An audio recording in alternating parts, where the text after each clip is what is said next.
Alright, so before we get started with our first project, I just want to briefly outline what HTML5 is and what it gives us as far as both display and functionality.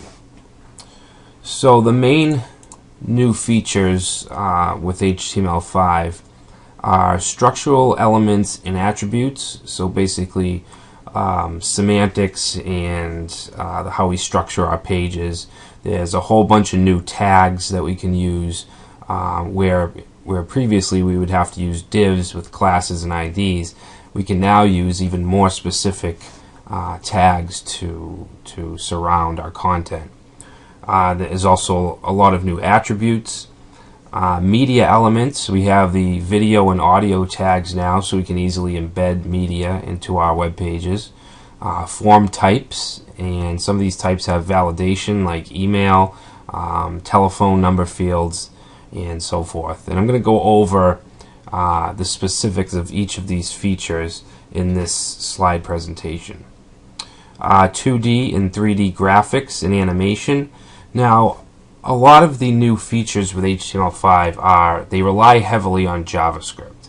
Okay, so you can't create graphics and animate them with strictly HTML. You need to have JavaScript along with that. Okay, so it has its own APIs.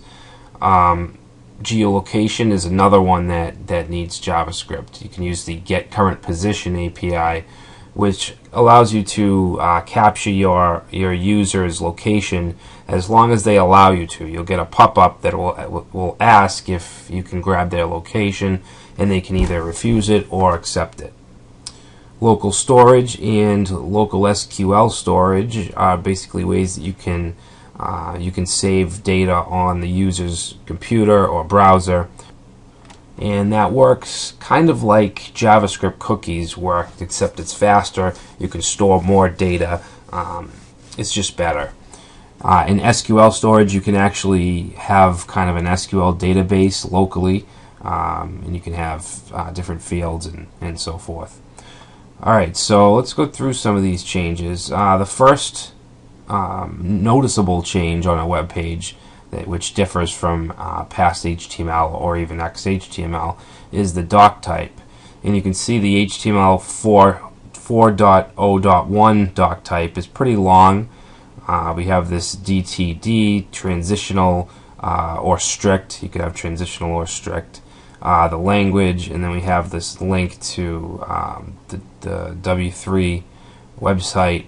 And then the XHTML doc type is pretty much the same thing, which is really long. HTML5, however, uses just this, okay, and that's used to validate your HTML. And it's much looser than XHTML. You don't need to have, for instance, you don't need to have the slash on tags that don't have an ending tag, and you can still use.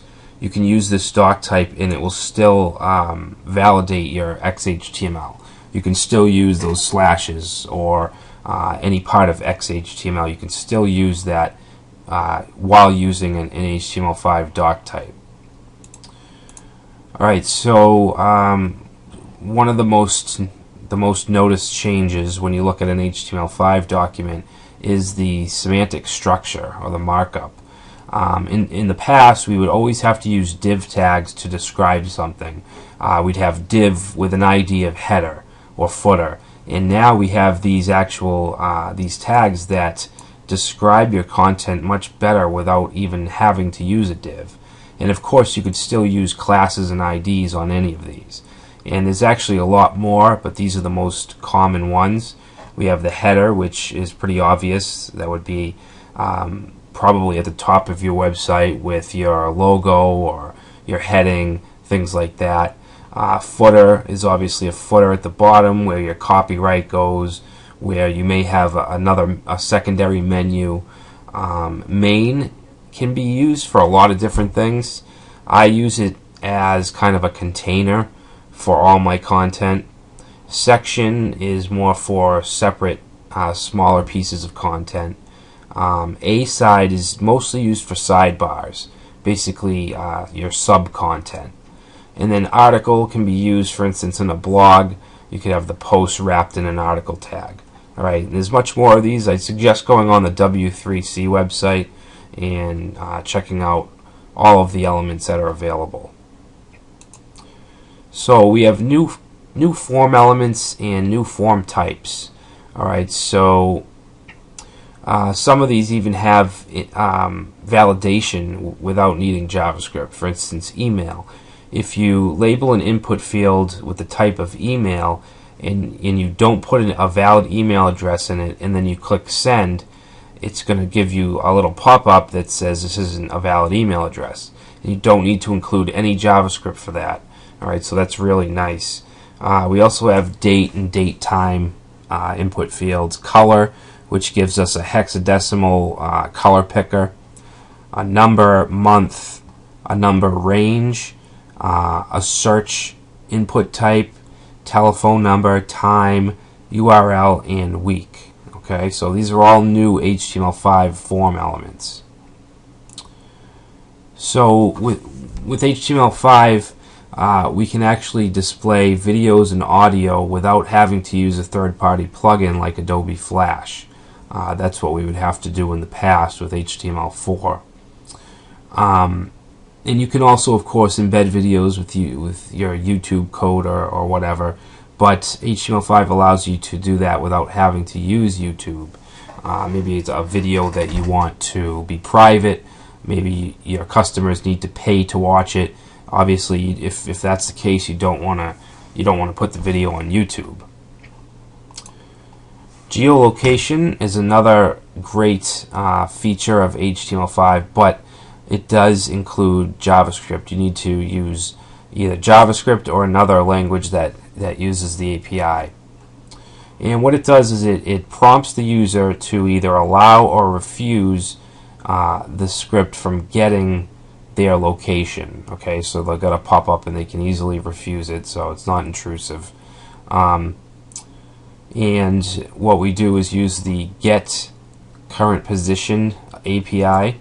Alright, so that what it will do is it will grab the user's latitude and longitude, and then you can do what you want with that data. You can actually get the city they're in, the state, whatever, which is really helpful, especially in like directory-based websites where you're searching for something that is local, is close to you.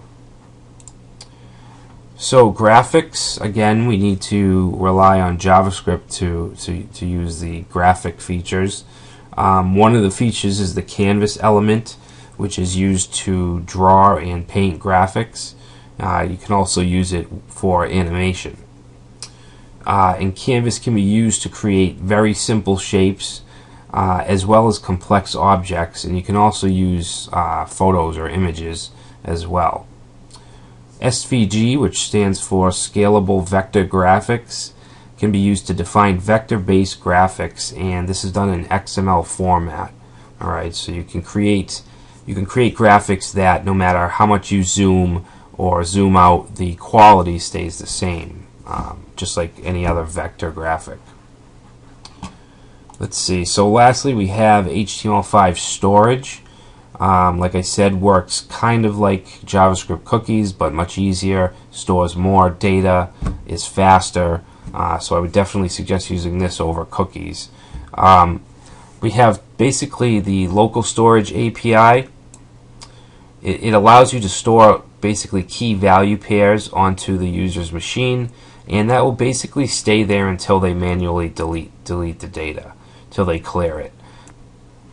And the session storage API actually does the same exact thing, except that the data is deleted as soon as the browser is closed or the session has ended.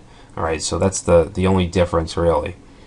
And then we have web storage, which basically allows us to have an SQL kind of database that's stored locally.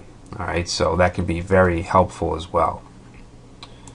Alright, so those are the main features of HTML5, and of course you do need some JavaScript with some of these features.